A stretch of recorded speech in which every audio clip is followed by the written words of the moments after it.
بسم اللہ الرحمن الرحیم الحمد للہ رب العالمین والعاقبۃ للمتقین والصلاة والسلام على سید الانبیاء والمرسلین سیدنا وحبیبنا وحبیب رب العالمین محمد وعلى آلہ واصحابہ ومن ہدى بہدیہ الى یوم الدین. قال اللہ تبارک وتعالی فی کتابہ المجید والفرقان الحمید. فاعوذ باللہ من الشیطان الرجیم بسم اللہ الرحمن الرحیم. اقرأ باسم ربک الذی خلق خلق الانسان من علق اقرأ وربک الاکرم الذی علم بالقلم علم الانسان ما لم يعلم.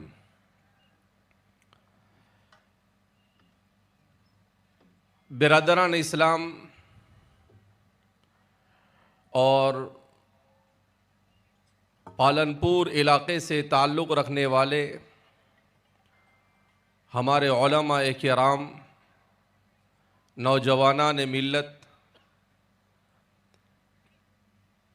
اللہ رب العزت نے مجھے اور آپ کو، ہم سب کو فتنوں کے اس تاریک دور میں ایمان اور اسلام جیسی عظیم نعمت عطا فرمائی. ہمیں بار بار اس نعمت عظمیٰ پر اللہ کا شکر ادا کرنا چاہیے. اس بات کو بار بار اس لیے دہرایا جاتا ہے کہ ہم جس دور سے گزر رہے ہیں یہ دور فتنوں کا دور ہے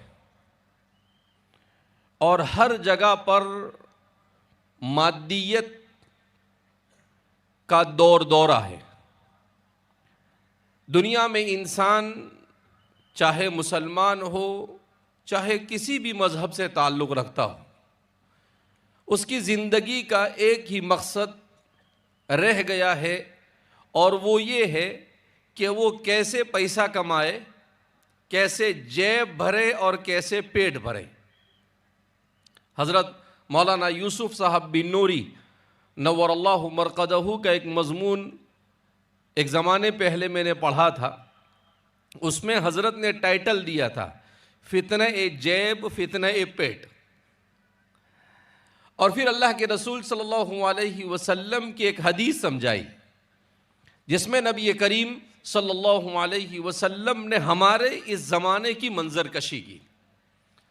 آپ صلی اللہ علیہ وسلم نے ارشاد فرمایا کہ میری امت پر ایک زمانہ ایسا آئے گا کہ اس زمانے میں میری امت کی اکثریت یہ دنیا کے پیچھے دوڑ لگائے گی. وہ دنیا کو حاصل کرنے کے لیے نہ حلال دیکھے گی نہ حرام دیکھے گی، اور حلال اور حرام کی تمیز کے بغیر دنیا کمانے کے اندر میں منہمک ہوگی.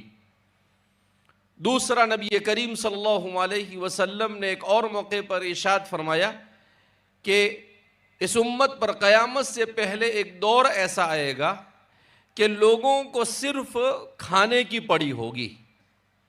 لوگ صرف کھانے کی فکر کر رہے ہوں گے کہ کہاں اچھا کھانا ملتا ہے اور اچھا کھانا کھانے کے لیے بھیڑ لگے گی.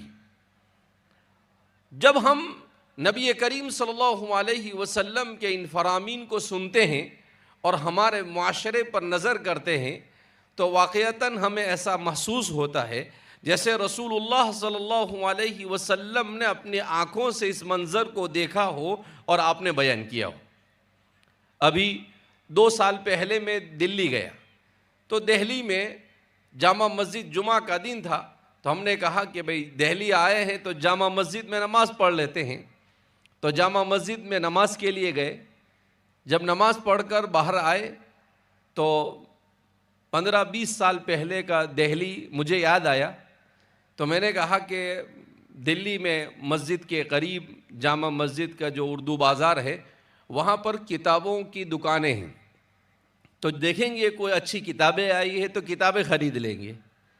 لیکن مجھے تعجب ہوا جب میں جامع مسجد کی سیڑھیوں سے اترا اور اتر کر کتابوں کی دکان تلاش کرنے لگا تو مجھے ڈھونڈنے سے بھی کتاب کی دکان نہیں ملی. بلکہ کتاب کی جگہ پر کباب کی دکانیں ملی۔ تو میں نے کہا کہ یہ تو کتاب کباب میں بدل گیا، اور ہر جگہ پر لکھا ہے کہ بھائی تازہ کباب ملے گا، لذیذ کباب ملے گا۔ تو میں نے کہا یہ امت تو کہاں سے کہاں چلی گئی، کہاں کسی زمانے میں پوری لائن کتابوں کی ہوا کرتی تھی، پوری لائن پہ جب میں نے چکر لگایا تو ایک بیچاری ٹوٹی پھوٹی پرانی دکان نظر آئی، ورنہ ساری کی ساری ہوٹلیں ہو گئی۔ یہ صرف پچھلے 15 سال کی تبدیلی ہے۔ تو اس لیے انسان کو یہ سوچنا چاہیے کہ وہ جس دنیا میں رہ رہا ہے، اس دنیا میں کیا وہ صرف کھانے کے لیے آیا ہے؟ کیا وہ اس دنیا میں صرف اس لیے آیا ہے کہ وہ اپنے بدن کو راحت پہنچا دے؟ کیا وہ اس دنیا میں صرف اس لیے آیا ہے کہ اپنی من کی مرضی کے مطابق زندگی گزار دے؟ نہیں، ہرگز نہیں۔ مومن کا تو یہ مقصد ہو ہی نہیں سکتا ہے۔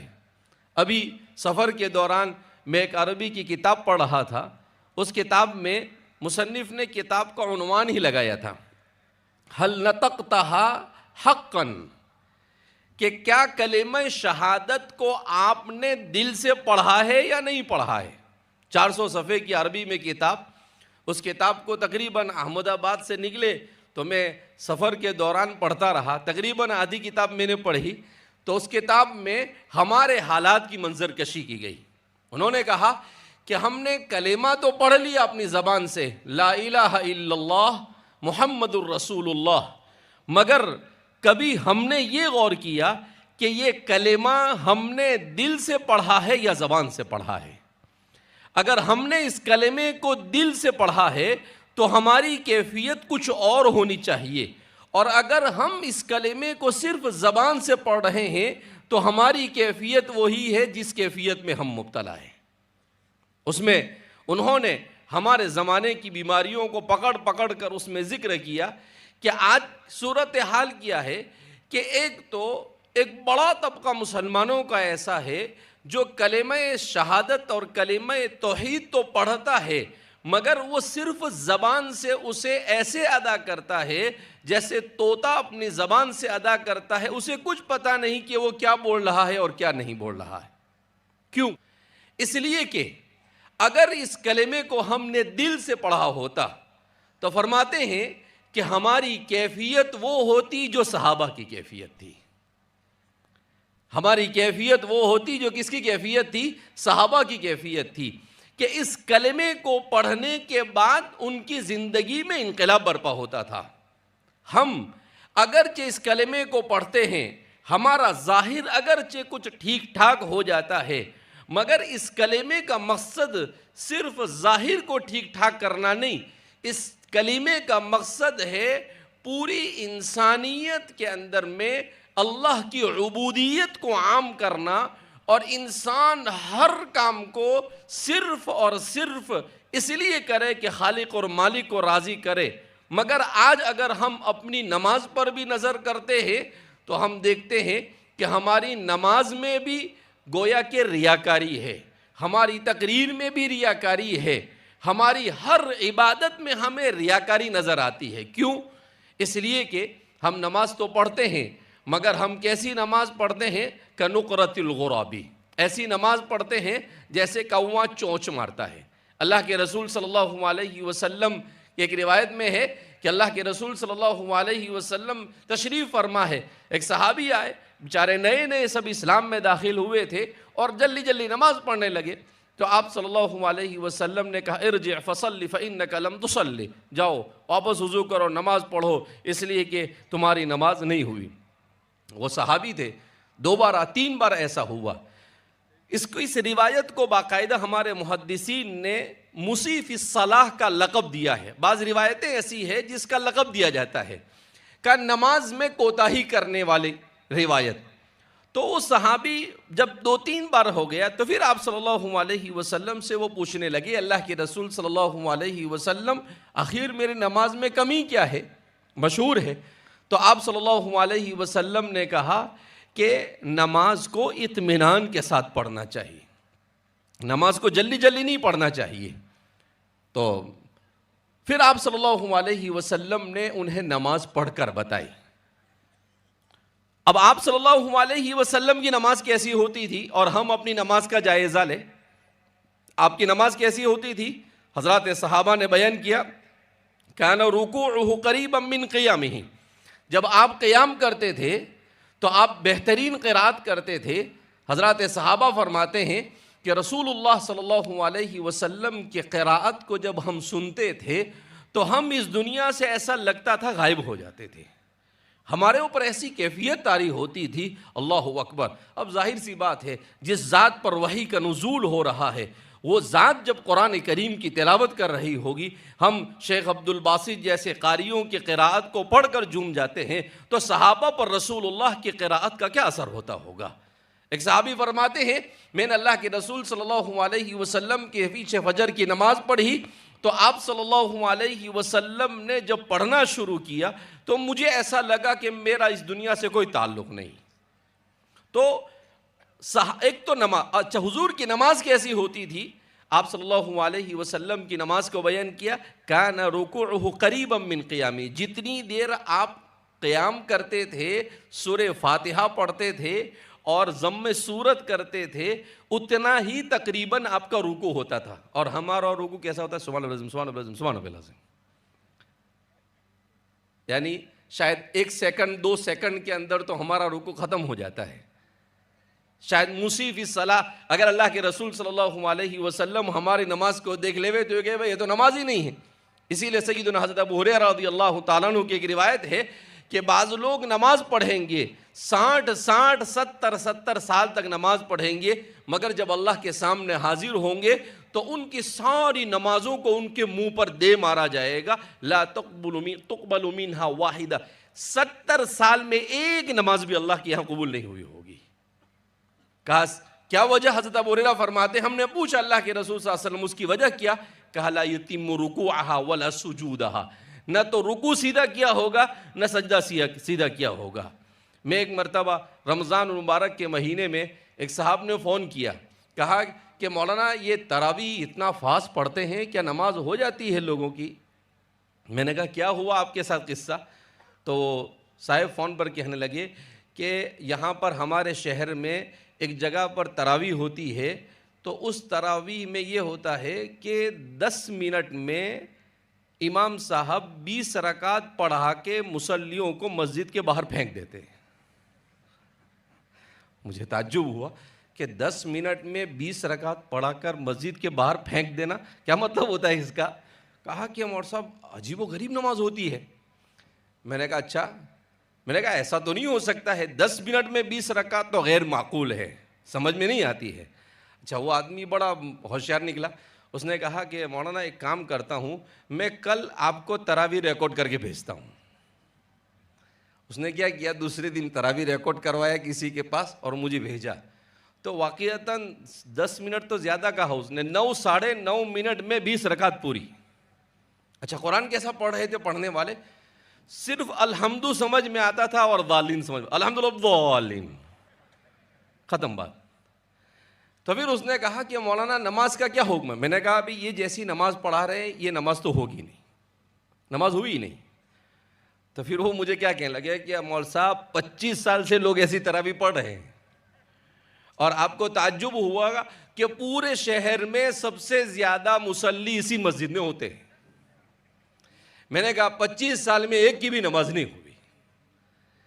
تو اس کا مطلب کیا ہے؟ ہم اپنے سر سے صرف بوجھ اتارنا چاہتے ہیں، ہمیں اللہ سے محبت نہیں ہے، ہم محبت سے عبادت نہیں کر رہے ہیں، ہم محبت سے نماز نہیں پڑھ رہے ہیں، ہم محبت سے اطاعت نہیں کر رہے ہیں۔ تو یہ بڑا افسوس کا مقام ہے کہ ہم کہاں کھڑے ہیں۔ ہم ایک اللہ کو مانتے ہیں مگر صرف زبان سے مانتے ہیں، حقیقت میں اللہ رب العزت کے ساتھ جو تعلق ہونا چاہیے وہ تعلق نماز پڑھنے کے باوجود بھی ہمارا قائم نہیں ہو سکا ہے۔ لہذا اس بنا پر نبی کریم صلی اللہ علیہ وسلم جو معاشرہ چھوڑ کر گئے، حضور نے صحابہ کی جو تربیت کی اور تربیت کر کر جو جماعت آپ نے چھوڑی، کہ آخر میں آپ نے کہا کہ میرے صحابہ کون ہیں؟ خیر القرون قرنی، کہ میرے صحابہ جیسے دنیا میں تمہیں کوئی نہیں ملیں گے۔ خیر القرون کہا اللہ کے رسول صلی اللہ علیہ وسلم نے. کیا مطلب؟ انبیاء کے بعد روئے زمین پر 1,24,000 انسانوں کا ایک ساتھ اتنا بہترین معاشرہ نہ روئے زمین پر آپ صحابہ سے پہلے کبھی آیا اور نہ صحابہ کے بعد قیامت تک کبھی آئے گا. کیسا تھا؟ اللہ اکبر. ایسا معاشرہ تھا کہ اس معاشرے کی خصوصیت کیا بیان کرتے ہیں سیدنا حضرت عبداللہ ابن مسعود فرماتے ہیں صحابہ کون تھے؟ کَأَبَرُّهُمْ قُلُوبًا. صحابہ کی سب سے پہلی صفت دل کے بالکل صاف ستھرے تھے. ان کے دل میں نہ کینہ نہ کپٹ کچھ نہیں، صاف ستھرے دل کے مالک تھے. آج ہم اپنے معاشرے کا جائزہ لیں، بھائی بھائی کے دل حسد لے کر بیٹھا ہوا ہے. باپ کی بیٹے سے نہیں بنتی ہے، چچا کی بھتیجے سے نہیں بنتی ہے، ماموں بھانجے کی نہیں بنتی ہے، اور اڑوس پڑوس کے ساتھ کوئی تعلق نہیں. ایک طرح کی تجارت کرتے ہیں تو ہم ایک دوسرے کی ٹانگ کھینچ کر ایک دوسرے کو نقصان پہنچانے کی کوشش کرتے ہیں.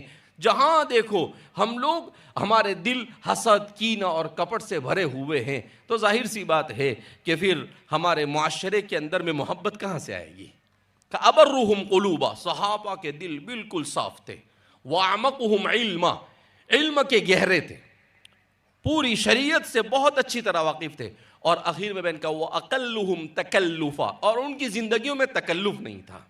ہم تکلفات بہت کرتے ہیں مگر جب عملی میدان میں آتے ہیں تو کوئی نہیں، کچھ نہیں، زیرو ہوتا ہے. تو اس لیے اللہ کے رسول صلی اللہ علیہ وسلم نے جس معاشرے کو تشکیل دیا وہ معاشرہ ظاہری اعتبار سے بھی بڑا صاف ستھرا تھا. حضور نے انہیں سکھایا کہ کیا ہے ایمان اور اسلام کیا ہے. النظافۃ شطر الایمان. پاکی آدھا ایمان ہے. اور آج دیکھو ہمارے معاشرے میں، ہمارے گھروں میں جیسی ہونی چاہیے صفائی نہیں، ہمارے محلوں کے اندر میں صفائی نہیں، ہمارے جہاں پر ہم رہتے ہیں وہیں پر سب سے زیادہ گندگی ہوتی ہے. تو حضور نے فرمایا کہ ظاہری طور پر بھی باطنی طور پر بھی دلوں کو صاف رکھنا اللہ کے رسول صلی اللہ علیہ وسلم نے سکھایا. حضور نے کون سی تجارت سکھائی؟ جس میں دھوکہ نہ ہو، جس میں کسی کے ساتھ ذرہ برابر بھی خیانت نہ کی جائے، جس کے اندر میں کانٹی نہ ماری جائے، جس کے اندر میں اللہ اکبر. اللہ کے رسول صلی اللہ علیہ وسلم ایک مرتبہ مدینہ منورہ کی بازار میں آئے تو ایک آدمی کو دیکھا کہ وہ ڈھیر لگا کر بیچ رہا ہے. اللہ کے رسول صلی اللہ علیہ وسلم کو وحی کے ذریعے سے چیزیں بتا دی جاتی تھی. آپ صلی اللہ علیہ وسلم نے اپنا ہاتھ اس میں ڈالا، اس چاول کے گیہوں یا جو بھی یہ غلہ بیچ رہا تھا اس میں، تو دیکھا کہ اوپر اچھا مال تھا اور باہر اچھا مال نہیں، اندر میں اچھا مال نہیں تھا. تو اللہ کے رسول صلی اللہ علیہ وسلم نے کہا من غشنا فلیس منا. جو دھوکہ دے گا وہ ہم میں سے نہیں. اللہ کے رسول صلی اللہ علیہ وسلم ایسے ہی معاشرے کو تشکیل دینے کے لیے اس دنیا کے اندر میں بھیجے گئے. اسی لیے نبی کریم صلی اللہ علیہ وسلم کی سب سے پہلی صفت کیا بیان کی جاتی ہے؟ وَمَا أَرْسَلْنَاكَ إِلَّا رَحْمَةً لِّلْعَالَمِينَ. آپ صرف مسلمانوں کے لیے رحمت نہیں تھے، آپ پوری رہتی دنیا تک کے آنے والے انسانوں کے لیے رحمت تھے. ابھی کچھ دنوں پہلے ایک مضمون میں پڑھ رہا تھا، اس مضمون کے اندر میں لکھا کہ برٹش کے کنگ فیملی سے تعلق رکھنے والے چارلس کے بارے میں کہ اس نے ایک تقریر کے اندر میں کہا یوروپ کے اندر میں جہاں پر پورے یوروپ کے عمائدین اور وہاں کے پورے یوروپ کے سارے لوگ جس کو فرسٹ ورلڈ کہا جاتا ہے، یعنی دنیا میں فرسٹ کیٹیگری کے لوگ جو اپنے آپ کو کہتے ہیں، وہ سارے جمع تھے. ان کے سامنے اس نے کہا کہ دیکھو اے یوروپ کے لوگوں اور اے امریکہ سے تعلق رکھنے والوں، یہ اس کے الفاظ میں بیان کر رہا ہوں. کہا ایک بات کان کھول کر سن لو، 21ویں صدی نے اس بات کو ثابت کر دیا ہے کہ ہمارا سسٹم یہ فیل ہے. کیا کہا اس نے؟ 21ویں صدی نے اس بات کو ثابت کر دیا ہے کہ ہمارا سسٹم فیل ہے. پولیٹیکل لائن سے بھی ہم نے دنیا کو جو ڈیموکریسی دی وہ فیل ہے. کیوں؟ کہ ہماری ڈیموکریسی کے اندر میں انصاف جیسا ہونا چاہیے ویسا نہیں. ہم اپنی مرضی سے انصاف کا ڈیفینیشن کرتے ہیں، جسے چاہے انصاف دیتے ہیں اور جسے چاہے ہم انصاف نہیں دیتے ہیں، اور ہم کسی پر ظلم بھی کریں تو ہم اس پر انصاف کا لیبل لگا دیتے ہیں. تو کہا کہ ہم نے دنیا کے اندر میں کیپٹلزم کو متعارف کیا، دنیا میں اکانومی کے اندر میں کہ بھئی کیپٹلزم یہ سب سے اچھی چیز ہے. لیکن اس دنیا نے کرائسس میں کہ پچھلے 25 سالوں کے اندر میں اتنی مرتبہ دنیا کے اندر میں کرائسس اور مالی بحران آیا ہے، اس نے اس بات کو ثابت کر دیا کہ ہمارا اکنومیکل سسٹم یہ بھی فیل ہے. ہم نے ہمارے معاشرے کے اندر میں اخلاقی اعتبار اور خاندانی اعتبار سے بھی فیل ہو چکے ہیں، اس لیے کہ ہمارے یہاں پر باپ بیٹے کا، ماں بیٹوں کا کوئی تقدس خاندانی نظام پورا درہم برہم ہو چکا ہے. لہذا ہم اپنے سسٹم کو ایک ناکام سسٹم کہنے پر مجھے ذرہ برابر بھی تأمل نہیں. آگے جو بات اس نے کہی وہ سننے سے تعلق رکھتی. آگے اس کے بعد اس نے کیا کہا کہ اب دنیا کو ایک نئے سسٹم کی ضرورت ہے، دنیا کو ایک نیا نظام چاہیے، اور وہ نظام ایسا ہونا چاہیے جس میں صرف اور صرف انصاف اور عدل ہر جگہ پر ہو، جس میں ہر میدان میں انسان کے ساتھ ہمدردی اور محبت ہو. ایک ایسا نظام ہو جس نظام میں ہیومن رائٹ کے نعرے تو زیادہ نہ لگائے جائے مگر لوگوں کے حقوق کو صحیح طور پر ادا کیا جاتا ہو. اور پھر وہ کہتا ہے کہ وہ نظام جب میں نے ریسرچ کیا، وہ پڑھنے لکھنے والے اکیڈمیکل آدمی ہے، جب میں نے اسے پڑھا تو وہ صرف اسلام کے علاوہ اور کہیں پر نہیں مل سکتا ہے تمہیں. وَشَهِدَ شَاهِدٌ مِّنْ أَهْلِهَا.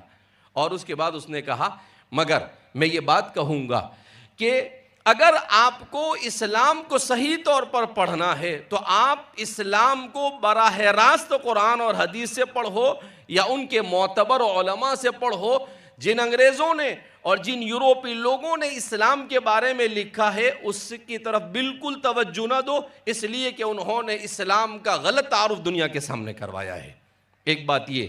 دوسری بات جو اس نے کہی وہ ہمارے لیے قابل غور ہے، افسوس کا مقام بھی ہے. اس نے کہا اسلام کو آپ پڑھو، عصر حاضر کے مسلمانوں کے طور و طریق کو مت دیکھو. ان کے طور و طریق کو اگر تم دیکھو گے تو اس صورت میں بھی تم کہیں بھی آپ اسلام کے ترجمانی نہیں کر رہے ہیں. لیکن صحیح اسلام کو پڑھنے کے بعد اگر آپ اس کو رائج کرنا چاہتے تو سیدھا آپ قرآن اور حدیث کو اور ان کے معتبر علماء کو پڑھو تو ہی اس دنیا کے اندر میں امن و امان قائم ہو سکتا ہے، اس دنیا سے ظلم کا خاتمہ ہو سکتا ہے. اس دنیا میں یہ تو کہا جاتا ہے کہ تعلیم ہر فرد کو دی جائے مگر تعلیم تجارت بن چکی ہے. اس دنیا میں یہ تو کہا جاتا ہے کہ جسٹس اور انصاف ہر ایک کو دیا جائے مگر آج انصاف یہ کورٹوں کے اندر میں بیچا جا رہا ہے. اگر آپ کو انصاف بھی چاہیے تو پیسے سے خریدنا پڑتا ہے، اگر آپ کو اپنا حق بھی چاہیے تو آپ کو خریدنا پڑتا ہے، آپ کو ڈائریکٹ کہیں سے انصاف نہیں مل سکتا ہے. اس لیے ضرورت اس بات کی ہے کہ دوسرا اس بات کو محسوس کر رہا ہے کہ یہ دین جو پوری انسانیت کے لیے آیا ہے اور رسول اللہ صلی اللہ علیہ وسلم نے جس پر 100% عمل کر بتایا ہے، اس دین سے ہم عملی اعتبار سے بہت دور ہو چکے ہیں. اسی لیے ہمیں اس چیز پر سب سے زیادہ غور کرنے کی ضرورت ہے کہ دو چیزیں. ایک تو یہ کہ ہم اس دنیا میں رہیں اور دنیا کی ضرورتوں کو آخرت کی نظر سے دیکھیں. ہمارا آئینہ کیا آخرت کا ہو. کیا مطلب کہ حضرت ربعی بن عامر رضی اللہ تعالیٰ عنہ، میں عام طور پر کہتا ہوں اور ہمارے بہت سارے بزرگوں نے بھی یہ بات کہی ہے کہ اس وقت دنیا میں اگر مسلمان کسی بیماری کا شکار ہے تو اس بیماری کا نام ہے مرعوبیت. اس بیماری کا نام کیا ہے؟ مرعوبیت. مرعوبیت کا کیا مطلب ہوتا ہے؟ مرعوبیت کا مطلب یہ ہے کہ ہم اپنی تہذیب سے، ہم اسلام نے جو سسٹم ہمیں دیا ہے اس سسٹم کو کمتر سمجھ رہے ہیں اور یورپ کا اور دنیا کے دوسرے نظام اور اس کے سسٹم کو ہم اپنے مقابلے میں بہتر سمجھ رہے ہیں. اس کو مرعوبیت کہا جاتا ہے کہ بھئی وہ اچھا ہے اور ہمارے پاس ہے وہ اچھا نہیں، جس میں ہم احساس کمتری میں مبتلا ہے. تو فرماتے ہیں کہ یہ مرعوبیت کی زندگی یہ غلامی کی زندگی ہوا کرتی ہے. یہ مرعوبیت کی زندگی میں انسان کبھی بھی اوپر نہیں آ سکتا ہے. مرعوبیت سے ہٹ کر زندگی گزارنا خودداری کے ساتھ صرف اور صرف اللہ جو چاہتا ہے اور رسول اللہ نے جو طریقہ بتایا ہے اسی طریقے کے مطابق زندگی گزارنا، یہ مرعوبیت سے نکل کر زندگی گزارنا ہے. حضرت حذیفہ بن یمان رضی اللہ تعالیٰ عنہ دسترخوان پر بیٹھے ہیں، مشہور قصہ ہے، وہ گر جاتا ہے، ان کے پڑوس میں ایک آدمی ان کو اشارہ کرتا ہے کہ حذیفہ نیچے سے چن کر مت کھاؤ، اس لیے کہ یہ لوگ بہت غلط سمجھتے ہیں اس کو۔ تو حضرت حذیفہ بن یمان نے کہا اَأَتْرُكُ سُنَّةَ حَبِيبِ لِهَؤُلَاءِ الْحُمَقَاءِ، کیا میں اپنے حبیب کی سنت کو ان بیوقوفوں کی وجہ سے چھوڑ دوں گا؟ کہا نہیں ہو سکتا ہے۔ حضرت عثمان ابن، یہ صحابہ مرعوب نہیں ہوئے، دنیا کے بڑی بڑی طاقتوں کے سامنے مرعوب نہیں ہوئے کبھی، کیوں؟ انہیں اس بات کا یقین تھا کہ رسول اللہ صلی اللہ علیہ وسلم جس دین کو لائے، اسی دین میں 100% دنیا اور آخرت کی کامیابی ہے۔ حضرت عثمان ابن عفان رضی اللہ تعالیٰ عنہ مکہ مکرمہ جب جاتے ہیں صلح حدیبیہ کے موقع پر، تو کفار مکہ کے سرداروں نے کہا کہ عثمان ہم تمہارے ساتھ بات نہیں کریں گا۔ کہا کیوں؟ کہا یہ تمہارا پائجامہ جو اوپر ہے اس کو نیچے کرو، اس لیے کہ کفار مکہ یہ پائجامے کو ٹخنوں سے نیچے پہنتے تھے تکبر کے طور پر، تو کہا کہ یہ آپ نے اوپر پہن رکھا ہے، اس کو آپ نے ٹخنوں سے اوپر پہن رکھا ہے، ہم آپ کے ساتھ بات نہیں کریں گے۔ حضرت عثمان بن عفان رضی اللہ تعالیٰ عنہ نے منہ پر کہہ دیا کہ تم چاہے تو بات کرو یا بات نہ کرو، مجھے کوئی لینا دینا نہیں ہے، مگر میں اپنے رسول کی سنت کو کبھی نہیں چھوڑ سکتا ہوں۔ اور پھر اس کے بعد ایک افواہ پھیلی کہ حضرت عثمان کو کفار نے شہید کر دیا، تو اللہ کے رسول صلی اللہ علیہ وسلم نے باقاعدہ بیعت کی، قرآن کریم نے اس کو بیان کیا کہ یبایعونک تحت الشجرۃ، بیعت رضوان جس کو کہا جاتا ہے، لقد رضی اللہ عن المؤمنین یبایعونک تحت الشجرۃ، وہ مرعوبیت سے نکل کر زندگی گزاری انہوں نے۔ حضرت ربعی بن عامر رضی اللہ تعالیٰ عنہ یہ جب رستم کے سامنے جاتے ہیں، اس وقت دنیا کا سپر پاور یہ فارس مانا جاتا تھا، اس جنرل کے سامنے آپ کو بھیجا جاتا ہے، تو آپ جب وہ جانے لگتے ہیں تو حضرت ربعی بن عامر رضی اللہ تعالیٰ عنہ جب اس کے دربار میں داخل ہوتے ہیں تو رستم یہ سمجھا کہ یہ دنیا کی ہماری تہذیب سے، ہماری دولت سے، ہمارے سونے اور چاندی اور ہمارے مخمل سے متاثر ہوگا، میں اپنے مضمون ہی کی طرف آخر میں جا رہا ہوں۔ تو آپ نے کیا سوچا کہ یہ ہماری ساری چیزوں سے کیا ہو جائے گا؟ متاثر ہو جائے گا، اس کے لیے اس نے بہترین مخمل کے غالیچے لگوائے اور سونے کے کڑے جگہ جگہ پر اس نے لگوا دیے، اور حضرت ربعی بن عامر کو مرعوب کرنے کی کوشش کی۔ مگر قربان جائیے، وہ دیہاتی صحابی ہے، قبیلے بنو تمیم سے آپ کا تعلق ہے، وہ جب جاتے ہیں تو کیا کرتے ہیں؟ گھوڑا لے کر اس کے دربار میں داخل ہونے کی کوشش کرتے ہیں۔ حالانکہ ایسا نہیں کہ وہ نہیں سمجھ، وہ سب سمجھتے تھے، مگر انہوں نے جان بوجھ کر ایک طرح سے ایکٹنگ کی، اور دیکھ آپ نے کہا، تو جب انہیں روکا، کہا کہ بھئی گھوڑا تو یہاں اتارو، اتنا عالی شان بچھایا ہوا ہے، تو وہ انہیں بتانا چاہتے تھے کہ بھئی تمہارے یہ عالی شان والی شان سے ہمیں کوئی فرق پڑتا ہے نہیں، ہم اس سے متاثر نہیں ہوتے ہیں۔ انہوں نے کہا کہ اچھا گھوڑا نہیں لے جائیں اندر، ٹھیک ہے باندھ۔ اب جب باندھنے کے لیے تو کیا کیا، وہ جو انہوں نے ڈیزائن کے طور پر سونے کے کڑے لگا رکھے تھے، اپنا گھوڑا اسی کے ساتھ جا کر باندھ دیا۔ پھر اس کے بعد اندر جانے لگے، جب اندر جانے لگے تو انہوں نے ان کو روکا، کہا کیا کہ آپ کے پاس جو تلوار ہے اور آپ کے پاس جو خنجر ہے اس کو یہاں جمع کرا کر جاؤ۔ آپ نے کہا کہ بھئی میں نہیں آیا ہوں، مجھے بلایا گیا ہے، میں تو سب ساتھ میں لے کر جاؤں گا، تو میں واپس جاتا ہوں، مجھے کوئی ضرورت نہیں ہے۔ تو رستم کو جا کر کہا گیا کہ بھئی یہ بھائی تو ایسا بولتے ہیں، کہا کہ ٹھیک ہے بھئی آنے دو، برابر بات تو صحیح کہہ رہا ہے، اس کو ہم نے بلایا ہے۔ اب جب وہ اندر گئے تو آپ نے اپنی تلوار نکالی اور جان بوجھ کر وہ جو بہت عالی شان قسم کا گدا اس نے بچھایا تھا مخمل کا، اس کو اپنی تلوار سے پھاڑتے ہوئے وہاں گئے، اور وہاں پہنچنے تک 100 میٹر لکھا ہے، ایک عرب مورخ نے لکھا ہے کہ ہم نے جب اس کی تحقیق کی تو پتہ چلا کہ تقریباً وہ 100 میٹر کے فاصلے سے چل کر گئے تھے، تو اس کو اس طریقے سے اس کی ادھیڑ بند نکال دی کہ وہ کہیں کا رہا ہی نہیں بیچارہ۔ اب جب قریب پہنچی، دیکھو یہ صحابہ مرعوب نہیں ہوئے، ان کو مرعوب کیا جو اپنے آپ کو سپر پاور سمجھ رہے تھے اس زمانے میں۔ اس کے بعد جب وہاں گئے قریب تو سونے اور چاندی کے مزین کرسی پر بیٹھنے کے لیے کہا کہ ہمارے رسول نے منع کیا ہے، نہ سونے چاندی کے برتنوں میں ہم کھاتے ہیں، نہ ان کی کرسیوں پر ہم بیٹھتے ہیں، یہ کہہ کر آپ نیچے بیٹھ، کہا کہ ٹھہریے، تو ایک آپ بہترین قسم کا مخمل کا غالیچہ منگوایا، اس پر بیٹھنے کے لیے کہا۔ بہرحال آپ جب بیٹھے تو آپ نے بیٹھتے ہی کیا کہ اپنا خنجر نکالا اور زور سے اس کے اندر میں اس کو داخل کر دیا، اور پھر یوں کر کر اس پر ہاتھ رکھ کر یوں کر کر اس سے بات کرنے لگے۔ تو اس نے کہا کہ بھئی تم کیوں آئے ہو؟ بہرحال آدھا رعب تو وہ مرعوب کرنے گیا، وہ خود ہی مرعوب ہو گیا کہ بھئی یہ پتہ نہیں کون سی قسم کا انسان ہے، ذرہ برابر بھی اس پر ہماری اس سارے ظاہری چیزوں کا کوئی اثر نہیں ہوتا ہے۔ اس کے بعد اس نے کہا کہ اچھا آپ بتاؤ آپ کیوں آئے ہو یہاں پر؟ تو آپ نے کہا کہ ہم آئے نہیں، ہمیں اللہ لے کر آیا ہے۔ کہا کہ تم کو غلہ چاہیے، کپڑے چاہیے، ہم تمہیں دے دیتے ہیں۔ کہا ہمیں یہ سب چیزوں کی ضرورت نہیں۔ کہا کیوں آئے ہو؟ عجیب جملہ کہا۔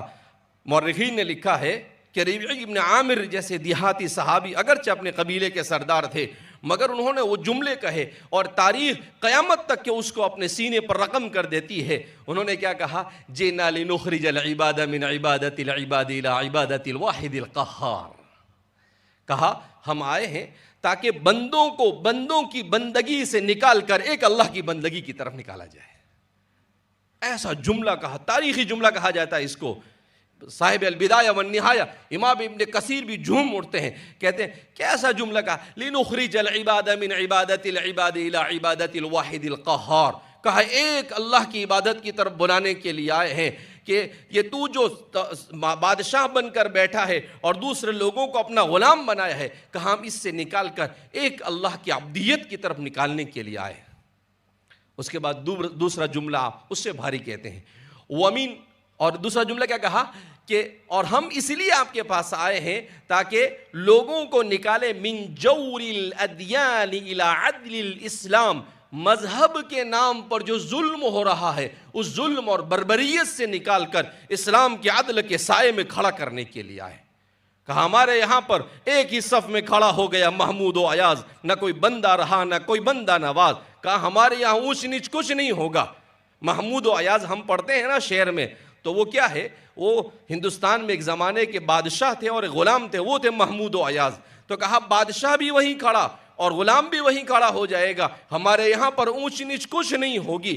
کہا وَمِن جَوْرِ الْأَدْيَانِ إِلَىٰ عَدْلِ الْإِسْلَامِ، اور آخری جو جملہ کہا اس نے اس زمانے کے اپنے آپ کو اسٹیٹس کے لیے جو لوگ مرتے ہیں ان لوگوں کی ادھیڑ بن نکال کر رکھ دی۔ آپ نے کہا وَمِن ضِيقِ الدُّنْيَا إِلَىٰ سَعَةِ الدُّنْيَا وَالْآخِرَةِ، کہا ہم اس لیے آئے ہیں تاکہ لوگوں کو صرف دنیا کے بارے میں جو سوچتے ہیں کہ دنیا میں میرا بنگلہ ہو، دنیا کے اندر میں میری گاڑی ہو، دنیا میں میرا اسٹیٹس ہو، دنیا میں میرا نام ہو، صرف یہی سوچتے ہیں۔ کہا اس سوچ سے نکال کر ایسی سوچ پر نکالنے کے لیے آئے ہیں جس میں دنیا کی کامیابی کے ساتھ ساتھ آخرتی کامیابی کو مقدم رکھا جائے۔ کہا اس فکر کے ساتھ یہ حضرات صحابہ مرعوب نہیں ہوئے، انہوں نے دنیا کو مرعوب کیا۔ لہذا اللہ رب العزت نے ہمیں جو تہذیب دی ہے وہ دنیا کی سب سے بہترین تہذیب ہے۔ اس تہذیب نے دنیا میں اپنا لوہا منوایا ہے انصاف کر کر، انسانوں کو حقوق دے کر۔ ہم آج کس چیز میں پیچھے ہیں؟ ہم اس چیز میں پیچھے ہیں کہ جہاں ہم اسلام کو جاننے میں پیچھے ہیں، اسلام پر عمل کرنے میں پیچھے ہیں، وہیں پر ہم دنیا کو صحیح معنی میں سائنس، ٹیکنالوجی اور دنیا کے سائنس کو صحیح معنی میں انسانیت کے لیے استعمال کرنے میں بھی پیچھے۔ کیا مطلب اس کا؟ اللہ کے رسول صلی اللہ علیہ وسلم کے زمانے میں بھی اللہ کے رسول صلی اللہ علیہ وسلم نے بھی دنیا کی ضرورتوں کو سامنے رکھ کر فیصلے کیے۔ حضرت سلمان فارسی نے غزوہ خندق کے موقع پر اللہ کے رسول صلی اللہ علیہ وسلم سے کہا کہ حضور ایسا کیا جائے۔ وہ خندق کا کھودنا وہ اس زمانے کی ٹیکنالوجی تھی، سپر پاور فارس کی ٹیکنالوجی تھی۔ اس ٹیکنالوجی کو اختیار کیا اللہ کے رسول صلی اللہ علیہ وسلم نے اور امت کو بتایا تم جس زمانے میں رہتے ہو اس زمانے کی ٹیکنالوجی کو اسلام کے دائرے میں رہ کر استعمال کرنا یہ امت کے لیے ضروری ہے۔ اللہ کے رسول صلی اللہ علیہ وسلم نے حضرت زید بن ثابت کو کیا کیا؟ انہیں کہا کہ آپ عبرانی زبان سیکھو، اور آپ نے 15 دن میں عبرانی زبان کو سیکھ لیا، بولتے تھے، لکھتے تھے، پڑھتے تھے، ساری چیزیں اس کو کرتے تھے۔ تو دنیا کے دیگر مذاہب کی زبانوں کو بھی آپ نے سیکھنے کی تلقین کی۔ ایسی بے شمار مثالیں آپ کو مل سکتی ہے۔ لہذا ہم یہ جو سوچتے ہیں کہ بھائی صرف اور صرف قرآن کریم کی آیت کریمہ میں ربنا آتنا فی الدنیا حسنہ وفی الآخرۃ حسنہ، دونوں جگہ پر حسنہ حسنہ کا استعمال ہے۔ کوئی کمی زیادتی نہیں کی ہے. لہذا میں اس کو یوں سمجھانے کی کوشش کرتا ہوں کہ مغرب نے، ویسٹرن نے اور یورپ نے دنیا کو یہ سکھانے کی کوشش کی ہے کہ دین اور دنیا دو الگ الگ چیزیں ہیں، جبکہ اسلام نے دنیا کو یہ سمجھایا ہے کہ دین اور دنیا یہ دونوں ایک ہے. اگر دنیا کو دین کے نظریے سے شریعت کے دائرے میں رہ کر استعمال کیا جائے تو جہاں پر یہ دنیا آخرت بن جاتی ہے وہیں پر یہ دنیا پوری انسانیت کے لیے رحمت بھی بن جاتی ہے. اس لیے آج جس سائنس اور ٹیکنالوجی کے ذریعے سے ہتھیار بنا کر مظلوم لوگوں کو مارا جا رہا ہے، یہی ٹیکنالوجی اگر اسلام کے سائے میں ہوتی تو کبھی کسی مظلوم کو نہیں مارا جاتا. اللہ کے رسول صلی اللہ علیہ وسلم نے اپنی تعلیمات میں صاف کہا، لا تقتلوا النساء، عورتوں کو نہیں مارا جائے گا، بچوں کو نہیں مارا جائے گا، بڑھوں کو نہیں مارا جائے گا، کہیں پر کسی درخت کو نہیں کاٹا جائے گا، کسی گھر کو نہیں اجاڑا جائے گا. حضور نے جو آداب جنگ سکھائے اس میں بھی دشمن کے ساتھ زیادتی کرنے سے منع کیا. جس دین میں دشمن کے ساتھ زیادتی کرنے سے منع کیا گیا ہوگا اس دین میں اپنوں کے ساتھ کیسے زندگی گزارنے کا سبق سکھایا گیا ہوگا. اس لیے میرے بھائیوں، دوستوں اور بزرگوں، یہ سب ہمارے لیے ضروری ہے کہ ہم جہاں پر اپنے پورے دین کی حفاظت کی ذمہ داری اپنے سر پر لے، وہیں پر ہمیں یہ بھی سوچنا ہے کہ آنے والا زمانہ کہاں جا رہا ہے، اور اس زمانے کی آنکھ سے آنکھ ملانے کے لیے ہمیں اپنے دین کے دائرے میں رہ کر کس طریقے سے آگے بڑھنا ہے تاکہ ہمارا نوجوان یہ ارتداد کا شکار نہ ہو، ہمارا نوجوان یہ کسی قسم کی خرابی کا شکار نہ ہو. لہذا ہمیں اس بات کو سمجھنے کی ضرورت ہے کہ ہم جو اتنا بڑا یہاں پر یہ قائم کیا جا رہا ہے، ماشاءاللہ دوستوں نے محنت کی، کوششیں کی. پچھلے یہ تقریباً تیسرا چوتھا پروگرام ہے ایک سال کے اندر، تو ماشاءاللہ کام شروع ہوا اور آپ حضرات کے تعاون سے اسکول شروع ہو گئی، اور اس کے ساتھ ساتھ میں ہسپتال کا کام بھی کافی اوپر آ چکا ہے، اور ماشاءاللہ آپ تعاون کر رہے ہیں اور آپ کو مزید تعاون کرنے کی ضرورت ہے. کیوں؟ اس لیے کہ یہ ساری چیزیں ہماری ضرورت بن چکی ہے. اگر ہمارا ہسپتال نہیں ہوگا تو ظاہر سی بات ہے ہم کتنی مشکلات کا شکار ہوں گے آپ اس کا تصور بھی نہیں کر سکتے ہیں. اور آگے دنیا کے اندر میں کھانے پینے کی چیزیں، پولوشن اور یہ ساری بیماریاں بڑھتی چلی جا رہی ہے. اس میں ہمارے لیے کتنی ضرورت ہے. کیوں کہ ہم پورے دین الیوم اکملت دین کامل کے مالک ہے. زندگی کے ہر شعبے میں ہمارے لیے شریعت کی تطبیق یہ ضروری ہے. اس کے لیے ہمارے اپنے ادارے ہونے چاہیے، کے جی سے لے کر پی جی تک، تاکہ ہمارے بچے دین کی تعلیم، دنیا کی تعلیم بھی مکمل ہماری نگرانی میں ایسے حاصل کرے کہ وہ ذرہ برابر بھی کسی دوسرے غلط افکار سے متاثر نہ ہو. اسی لیے کوششیں اور فکر کی جا رہی ہے. اس سے پہلے کے پروگراموں میں بھی آپ کو بارہا یہ بات بتائی گئی کہ دینی تعلیم، عصری تعلیم دینی ماحول میں وقت کی سب سے بڑی ضرورت ہے، اور ہم سب کو مل کر اس میں آگے بڑھنا ہوگا. بہرحال ہمارا یہ دوسرا بڑا پروگرام ہو رہا ہے. ان پروگراموں کا مقصد یہ نہیں ہے کہ بہت لوگ آ گئے اور بہت اچھی تقریر ہو گئی، واہ واہ، نہیں. یہ کیا مطلب، اس کا کوئی فائدہ نہیں. اس کا اصل مقصد یہ ہے کہ آپ اس بات کو سمجھے کہ بھائی ہم اس پروگرام کے ذریعے سے آپ کو یہاں دعوت دیتے ہیں تاکہ چیزوں کو دیکھیں آپ، اور آپ اپنے آنکھ سے دیکھ کر کہا کہ کام ہو رہا ہے تو خود بھی تعاون کریں اور دوسرے لوگوں کو بھی اس کی تعاون پر آمادہ کریں. اور جو چیز آپ یہاں پر دیں گے، میں نے اس سے پہلے بھی ایک بات کہہ کر اپنی بات کو ختم کرتا ہوں کہ حضرت مولانا عبد الکریم پاریکھ صاحب، وہ ناگپور کے اندر میں انہوں نے اپنے ایک مرتبہ ایک موقع پر کہا کہ دنیا کے دوسرے، صرف ہندوستان پر ہم نظر کریں تو یہاں پر ہماری جو او بی سی لوگ ہیں، کہا وہ آگے بڑھ رہے ہیں اور مسلمان پیچھے رہ رہے ہیں. کہا میں اس پر سوچتا رہتا تھا ایسا کیوں ہو رہا ہے. کہا ایک مرتبہ میں نے دیکھا کہ ہمارے گھر میں صاف صفائی کرنے والی عورت ہے، وہ آئی اور اس کے ہاتھ میں پیپر ہے. تو مجھے تعجب ہوا. میں نے اس عورت سے پوچھا، 20-25 سال پہلے کا انہوں نے قصہ لکھا ہے. میں نے اس عورت سے پوچھا کہ بھئی یہ پیپر کیا کر رہے ہو آپ کو پڑھنا آتا ہے؟ تو اس نے کہا نہیں مجھے پڑھنا نہیں آتا ہے. کہا یہ پیپر کیوں؟ کہا اس پیپر کو میری قوم نکالتی ہے اور میں اس کو 1 روپے کا خریدتی ہوں. کیوں خریدتی ہوں؟ اس لیے کہ یہ 50 پیسے کا اس پر خرچہ ہوتا ہے اور 50 پیسے ہماری قوم کے تعلیم کے لیے خرچ کیا جاتا ہے. تو مجھ سے اتنا ہی ہو سکتا ہے تو میں اتنا ہی اپنے طرف سے دینے کی کوشش کرتی ہوں تاکہ میری قوم ترقی کرے. میں نہیں پڑھ سکی مگر میری قوم کے بچے یہ ہمارے اداروں میں پڑھے. اور اس طریقے سے تو حضرت نے کہا کہ میں سر پکڑ کر رہ گیا کہ دیکھو ایسے ہی دنیا کے اندر میں اللہ رب العزت کا نظام ہے.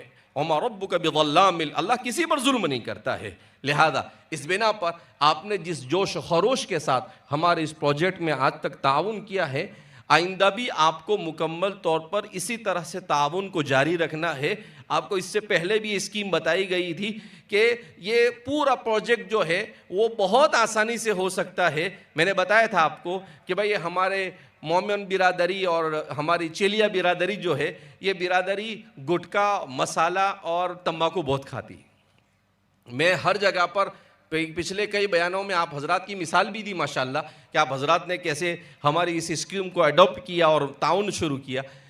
تو میں کہتا ہوں کہ بھائی آپ کی جو 6 لاکھ کی آبادی ہے 156 دیہاتوں میں، اگر یہ 6 لاکھ لوگوں میں سے 4 لاکھ لوگوں کو 3.5 لاکھ لوگوں کو بچے بوڑھے عورتوں کو نکال دے تو 2 سے 2.5 لاکھ لوگ بچتے ہیں جو کمانے والے ہیں. یہ 2.5 لاکھ لوگ اگر 16 ہزار روپے دے دیتے ہیں تو 450 کروڑ کے یہ سارے پروجیکٹ ہمارے کھڑے ہو جاتے ہیں. اور میں نے آپ کو کہا بھی تھا کہ یہ آپ کو 5 سال میں دینا ہے. 1 سال میں 3,000 روپے، 1 مہینے کے 300 روپے. آپ لوگوں نے یہ بھی کہا تھا کہ ہم 1500 سے لے کر 3,000 روپے کا مسالہ اور گٹکا کھاتے ہیں. میں نے کہا بھائی کام کرو، اسی میں سے آپ 300 روپے ادھر دے دو. اگر 3,000 کا کھاتے ہو تو اللہ کے واسطے 2700 کا کھاؤ. اللہ کے واسطے تو نہیں کھاؤ، بول بھی نہیں سکتا ہوں میں، اس لیے کہ بہرحال وہ جائز نہیں ہے جو صحت کے لیے نقصان دہ ہے. وَلَا تُلْقُوا بِأَيْدِيكُمْ إِلَى التَّهْلُكَةِ، اللہ کے واسطے تو یہی کہوں گا کہ اللہ کے واسطے بالکل چھوڑ دو. لیکن اگر کھا رہے ہیں دھیرے دھیرے عادت چھوڑنے کے لیے، تو بھائی آپ اگر 1500 کا 3,000 کا کھا رہے ہیں تو تدریجاً اس کو 2,000 کا کیجئے اور 2,000 میں سے بھی 300 ادھر دے دیجئے. تو انشاءاللہ میں پھر اس کو یہ کہتا ہوں کہ آپ کے تھوک سے یہ پورا پروجیکٹ کھڑا ہو جائے گا کہ آپ جس کو کھا کر تھوک دیتے ہیں اس کے بجائے وہ ادھر دے دیں گے تو آپ کا پروجیکٹ کھڑا ہو جائے گا. لہذا اس بنا پر بڑھ چڑھ کر آپ کو پورے جوش و خروش کے ساتھ اس میں محنت کرنے کی ضرورت ہے. ہمارے مصطفیٰ بھائی اور ان کی ٹیم ماشاءاللہ مسلسل محنت کر رہی ہے. انہوں نے پہلے ہی دن سے مجھے کہا کہ مول صاحب یہ ہمارا پروجیکٹ ہم بنائیں گے مگر آپ کو سال میں 1-2 بار یہاں چکر مارنا پڑے گا. میں نے کہا کوئی بات نہیں، ملت اسلامیہ کے لیے اگر کوئی بڑا کام ہو جائے تو اس کے لیے ہماری چھوٹی سی قربانی انگلی کٹا کر شہیدوں میں نام لکھانے میں کوئی حرج نہیں ہے. بہرحال اللہ رب العزت آپ سب کے یہاں پر جمع ہونے کو قبول فرمائے اور اللہ رب العزت ہمیں اپنی ملت کی سربلندی کے لیے لتکون کلمۃ اللہ العلیٰ، اس کے لیے اپنا سب کچھ قربان کرنے کی توفیق مرحمت فرمائے. ہر آدمی کو اپنی حیثیت سے زیادہ اس میں حصہ لینا چاہیے اور ذرہ برابر بھی بخل اور کوتاہی نہیں کرنی چاہیے. انشاءاللہ مستقبل میں یہ ہمارے بچوں کی دنیا اور آخرت کی کامیابی کا ضامن ہے. اور اگر آج ہم اس کے لیے نہیں کھڑے ہوئے تو مستقبل میں ہمیں سوائے افسوس کے اور کچھ نہیں کرنا پڑے گا. اللہ رب العزت ہمیں صحیح سمجھ عطا فرمائے، اسلام پر استقامت نصیب فرمائے اور کار خیر کے اندر میں بڑھ چڑھ کر ہمیں حصہ لینے کی توفیق مرحمت فرمائے. جو دوست و احباب ہمارے ان پروگراموں کے لیے محنت، کوشش اور جد و جہد کر رہے ہیں، اللہ ان سب کو جزائے خیر عطا فرمائے. مولانا عثمان صاحب کو بھی اللہ جزائے خیر عطا فرمائے کہ آپ کو دعوت دی گئی اور آپ یہاں پر تشریف لائے. اس طریقے سے ہم سب مل کر ہر جگہ پر آپ کی مثال دی جا رہی ہے. لہذا آپ کو کسی بھی صورت میں اس پروجیکٹ کو کھڑا کرنا ہے. میں تو جہاں پر بھی کہیں ایسا کام آتا ہے تو پہلے آپ لوگوں کی مثال دیتا ہوں کہ بھائی دیکھو وہاں پر جا کر انہوں نے کام شروع کیا. تو انشاءاللہ آپ اگر آئیڈیل بنتے ہیں تو دوسری جگہ پر جو کام ہوگا اس کا ثواب بھی آپ کو، من دل علی الخیر کفاعلہ، جو خیر کا راستہ بتائے تو اس کو بھی اتنا ہی ثواب ملتا ہے جیسا کہ پہلے کرنے والے نے کیا. اللہ رب العزت ہم سب کو کہنے سننے سے زیادہ عمل کی توفیق مرحمت فرمائے، اپنی مرضیات پر چلنے کی اور نامرضیات سے بچنے کی توفیق مرحمت فرمائے. وآخر دعوانا الحمدللہ رب العالمین.